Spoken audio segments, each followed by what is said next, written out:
Hello, everybody, and welcome. It is Friday, which means we are going over week 6 of the college football slate. We're going to talk some prospects. We're going to talk some games. It feels like this week there are more games to talk about than there are pure prospect matchups. And that's not the best thing in the world because the games don't look all that enticing for the most part. Like when it comes to like big time matchups, we're not getting Alabama, Georgia again this week, unfortunately. But there are some interesting ones. There's some interesting teams that are not ranked who we believe might deserve to be ranked, might end up being ranked after this week. So let's dive right into it. What is the game that you think we should start with here? Because I think the first game is on Friday at 9:00, and it is not the Big Ten matchup that is happening. It's the fun one. Yeah, it's the fun one. It's the fun one in the fun place, Sin City, Las Vegas, Syracuse versus UNLV. UNLV a 4-0, 1-0 in the Mountain West, and a 6.5-point favorite against Syracuse. Kyle McCord started off the season pretty hot there in Syracuse, but he now has 5 interceptions already. We are seeing a little bit more of the Kyle McCord that we are used to seeing. The NFL draft talk has completely vanished with him. And Syracuse still a pretty decent football team overall. UNLV obviously went through a lot in a week. And so it will be interesting to see how they are able to kind of bounce back from that and see if they can get a win over a Big Ten team here. Yeah. So it will be interesting. And then for UNLV, this is an at-large matchup, right? Like if UNLV wants to go out and they want to get that at-large bid for the college football playoffs, they got to beat Syracuse. And Syracuse isn't a playoff team, but it's a Power 4 team. And so they're not going to get an at-large bid if they don't win this game. If they don't win this game, it's not going to happen. So, but their backup quarterback, Haj Malik Williams, came in for Sluka after Sluka, all the NIL stuff caused him to redshirt. But he came in and he played well. Their offense is a ton of fun. I don't know if I buy that they're 6.5-point favorites, but I think they should be favored in this game. And again, if it comes down to if they want to come out and they want to get that at-large bid, they have to beat a Power 5, one of the few Power 4 teams left on their schedule. So huge matchup for them in terms of playoff implications. They have Ricky White, who's probably their only draft prospect to watch in this game, wide receiver Ricky White. But yeah, so that's what I'll be watching for. Isn't Jalen Catalon there too? Jalen Catalon is there. Yes, he's like the 6th year now, from Arkansas to Texas, or Texas to Arkansas to yeah. He's been all over the place. And let's not forget. I actually liked Tony Grimes' tape before last year, and he transferred there too. I have no clue how he's playing, but that's a name that I recognize on UNLV. I'm gonna have to keep an eye on that because I did like his tape. Yeah, the Jalen Catalon thing's crazy. That was like, oh, this guy might be safety 1 3 years ago, and now we're still talking about Jalen Catalon at UNLV. So that's a lot of fun. I'm looking, I have a little database here actually, and I'm seeing 2 7th-year seniors on that football team as well. So that's fun. The transfer portal, COVID years, it is fun. Insane to try to keep track of all of this. I think the next game that we really need to touch on here is a 12 o'clock game. It's an SEC game. It is between a team who we think might be fraudulent in the SEC against a team who they have a lot of talent on the defensive line. I mean, there's no other way to say it. Texas A&M has some freaks, and it will be interesting to see what that offensive line at Missouri is able to do against those freaks on the defensive line for Texas A&M. Yeah, Armand Membo is probably the draft prospect on Missouri, other than Luther Burden, obviously, but Texas A&M doesn't have any talent in the secondary that's worth highlighting that will be one-on-one with him.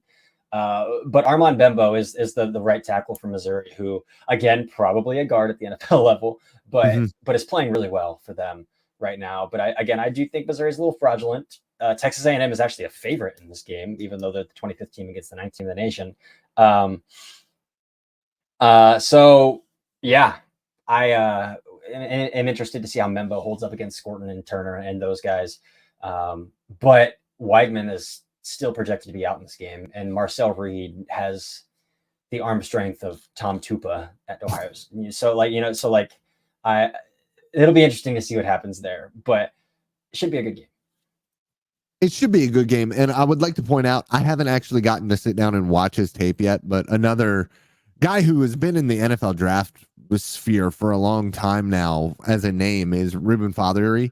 And I don't believe he's given up a single pressure so far this year, according to PFF. So a name to keep track of. Missouri obviously doesn't have, a bunch of names on the defensive line, but it will be interesting to see if Fothery is able to keep that up, and if Texas A&M is able to get a win without their starting quarterback as well. SMU and Louisville, another one. Louisville, man, they were in it until they weren't against Notre Dame, and it kind of all fell apart. I don't know what to do with the ACC in general, but I am very, very excited. Listen, college football, TCU's been there, but TCU is Fort Worth. College football will be more fun if SMU is actually able to recruit that absolute hotbed of DFW and the surrounding area and actually become an ACC contender moving forward. They already have a pretty decent football team, and they've had a pretty decent football team for a few years now. But if they're really able to take advantage of the situation that they are in the ACC, that makes college football more fun. And so for me, I am, as a former DFW resident, also looking for them to beat the team. For sure. I think so too, because you mentioned it. I mean, Florida and Texas are the two pipelines in that state, in that conference, and they're the only Texas school in the ACC. So and they just beat a Florida school pretty handily. And again, Florida State is pretty freaking bad this year, but they are already look like a pretty solid ACC team. So it's year one. It's not going to be easy going from a G5 to a P4 level, but that'll be interesting to watch. And their only loss so far this year is to the undefeated 5-0 number 17 team in the nation, BYU Cougars. So their one loss, I believe, was by 3 in that game. Yes, it was 18-15. So they lost by 3 to the 17th ranked team in the nation. So a lot to look forward to in this game. Is SMU going to be able to do it on the road? We will find out. The next game I want to talk about here, Ole Miss versus South Carolina. I want to see what Rocket's able to do against this Ole Miss team. Another team, Ole Miss, who we think might be a little bit fraudulent in the SEC. They just lost to Kentucky. Kentucky, a very, very weird team overall, got absolutely destroyed by this very South Carolina team. Right. And so for me, I'm very interested in the transitive property here. Is South Carolina, who I really liked what I saw from them early in the season. Their only loss was to number 16 LSU by 3 points. And they're getting their quarterback back this week. They should have won that LSU game. I'm kind of surprised they're not ranked, given how they played against LSU and how they destroyed Kentucky. So interested in this game. I think that this could be one of the upsets of the week. Ole Miss, a 9-point favorite on the road against South Carolina. That's a line that does not make any sense to me. I'm not a betting man. I don't believe it's legal here for me to bet on United States college football here in Portugal. I'm not going through all of those hoops to do it, but if I were a betting man, I would bet on them to win this game straight up, and I would bet on them to cover, obviously. Yeah, especially when you look at the strength of South Carolina. It's their defensive line. Tonka Hemingway, the phenom, the freshman phenom, the Kyle Kennard kid on the other side, the fifth-year senior Kennard on the other side. And then you look at Ole Miss for the amount of money they spent in the transfer portal on their freaking lineup, and they just completely neglected their offensive line. Just completely neglected the offensive line, and it got them killed against Kentucky, who has a very strong defensive front as well. So, if they couldn't do it against Kentucky, South Carolina has, I think, better quarterback play to score a few more points than Kentucky does as well. So I think this defensive front for South Carolina is going to dominate this game. I think so too. And listen, Kentucky might have the best defense overall in college football somehow. And they were missing Hairston in that football game as well, which makes it even more peculiar. But you're right, South Carolina, if they have one super duper strength on the defensive side of the ball, it is their defensive line.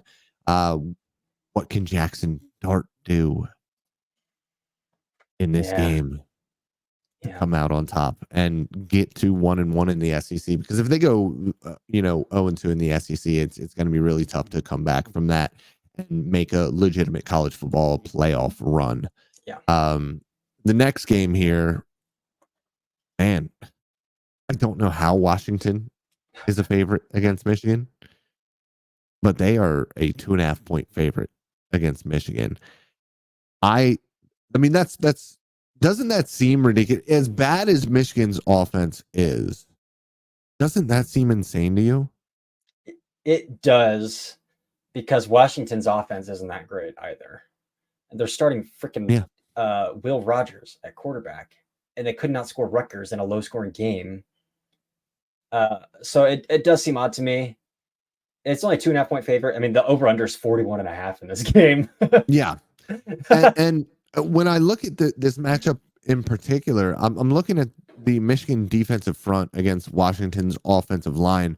And I think if you want to talk about one strength for Michigan, it is obviously that defensive line, which is probably the most dangerous in college football from inside to outside when you're talking about just four dudes. And so for me, it seems like a peculiar line to me. And I just am very interested in seeing what that team is able to accomplish this year with bad quarterback play for the rest of their time there in the Big Ten. But you're looking at Kenneth Grant and Mason Graham, two guys who I think Grant probably a second rounder, but in this class, maybe he goes round one. I think that he's got the talent for it. And then you're talking about Mason Graham, who I think could be a top 5 filthy. pick. He's filthy. Yeah. And I tweeted this out. He has hands that I have not seen since Jeffrey Simmons. I don't think that he's as polished as Simmons was coming out, but his hands are as violent, and he is as athletic, and he is bigger than Simmons. Simmons was doing all of that and being a true one technique ability guy at 305 pounds. Mason Graham is doing that at 320 pounds, playing 3-tech and playing 1-tech, and they move around a lot there in the Michigan defensive front, but he is a truly impressive athlete and player in this class. Yeah, he's a freak. He's a freak, and he deserves to go top 5. I don't know if he will playing defensive tackle, but he deserves to go top 5 in this class. What are the games you really want to talk? And that's the kind of the issue with this week is the games overall are tough. Yeah, maybe not from a prospect perspective, but Minnesota gave Michigan a run for their money, and I think they'll give USC a run for their money too in the Big Ten this weekend as well. But Ariante Ursary, I think USC's defense is a lot better. I still don't know if they have a standout player along their defensive front to really challenge Ursary in this game. But how does that look? But yeah, dude. Other than that, this slate is a little bare getting down there. Miami. Can Miami keep winning? I mean, they almost lost it last week, and we'll see what happens against Cal. Cal's a fun team. They've got a fun little fan base on social media too. It's so funny. I love following the Cal fans, but yeah, that's about it, man. Other than that, how's the Big 12 going to keep cannibalizing itself? Exactly. I mean, is Iowa State going to lose to Baylor this week? I mean, when you look at that, there is one ranked Big 12 football team playing this week. One. Yep. It's not a good conference. No. And I tweeted this out when I was watching Cincinnati's defense. I think that they should just abolish the entire conference. It's fake football. I'm tired of seeing the 3-2 defense. I'm tired of seeing 5-man boxes against 11 personnel with a tight end in line. I hate it. I hate everything about it. It's not real football. It's fake. That's all I have to, literally all I have to say this episode. Yeah. It's just not, We want to hype stuff up. We want you guys to listen. We want you guys to watch college football. Yeah. We need surprises this week for there to be some really, truly awesome games this week. It'll be a good weekend to catch up on some tape on prospects we need to catch up on. That's actually not a bad idea this week. I mean, for me, it's a little bit different because college football here starts at 5 p.m. During your bedtime, yeah. So I can get a lot of work in even before the college football starts usually. So I will be doing that, watching my son while my wife, I think, paints his room. So maybe the next week then, since there aren't a lot of matchups you need to be like focusing on prospects, just catch up on last week's games. Just catch up on last week's games, watch them. You can go over to my site if you want to watch the all 22 of that as well. Little plug there. And then next week we have USC, Penn State, we have Ohio State, Oregon. We got some big games next week. Alabama, South Carolina, Texas, Oklahoma, Red River rivalry is going to be going off next week. So next week we get back into some really, really awesome football. We also have Kansas State and Colorado, 2 4-1 teams, and Ole Miss and LSU. So we will talk at length about week 7 of college football. Week 6 of college football, we're getting you guys out of here in less than 20 minutes. That is the first time that has ever happened for us because we like to yap. Yeah. But that is all I got, man. I love you guys as always. I'm going to let Cory take us out of this one. Yeah, I mean, that's all I got too. Up on my Substack, daptondraft.substack.com. I officially launched this year's charting project as well. So if you're interested in who the most accurate quarterback in the class is, in an article even describing the flaws of the system and the limitations of the system and how it's calculated and things like that, go read that. Go check it out. There's a link to the actual Google Drive where I'm uploading those PDFs in real time, updating them every week, deleting out the old ones, bringing in the new ones. Yeah. So if you're interested in who the most accurate quarterbacks in the class are, he's got 2 children. He's got 2 small children. I have 1 small child. Let us feed our families. Donate to his Substack. Donate to my Patreon. Get some football content while you're at it. Listen to this podcast. Watch this podcast on YouTube. Cory? We're starving. Feed our families. But that's all we've got. Until next time, we are the Daft on Draft podcast.